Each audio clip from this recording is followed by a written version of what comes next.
time is it? 10. Ooh. Jan?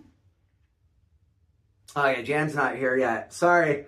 I just woke up. I was watching You Only Live Twice around 2 a.m. and I must have fallen asleep. When I woke up, GoldenEye was on. Anyway. To be fair, I would have fallen asleep. Sorry. I would have fallen asleep if I was watching You Only Live Twice at like 2 p.m. in the afternoon, or even like 7 at night when people watch movies. That I should not have let that one play. Netflix play that one in the middle of the night, because I went right to sleep. So I'm sorry, guys. You're gonna have to just kind of rely upon some of my memories of the movie. But you know what? I don't remember too much about this movie from the countless times that I've watched it. It's there. It's one of those movies where kind of stuff happens and there's a plot there. I seem to think there's a cool little helicopter chase somewhere in the middle of it.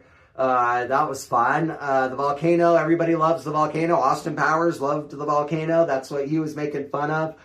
I just think it could be a more entertaining movie. It just, I don't know. Was this movie entertaining in 1967 when they made it? I don't know. I struggle to think it was. I do think, if I remember correctly, that volcano, like, they have to infiltrate this island that Blofeld set up on, and so they paint James Bond Asian, which I think even in 1967, that was weird, because he's still a foot taller than everyone, and he doesn't really look Asian. He looks like a British guy trying to pretend to be Asian, which makes it worse if you ask me. But I seem to remember from last time I seriously watched this movie thinking that if the whole movie had been that, it actually would have been really good. It would have been kind of like a Dr. No repeat or like that, but because they would have if they would just set this whole movie on this island and James Bond is kind of hanging out with the islanders trying to figure out what's going on in that volcano, I think that could be a very good movie. As it was, this movie just went too many places, did too many things. Let's talk about Blofeld. I'm waking up a little bit here. Let's talk about Blofeld. He was like Thanos. He was like the Thanos of the 1960s. They set him up in every movie, starting really with Dr. No.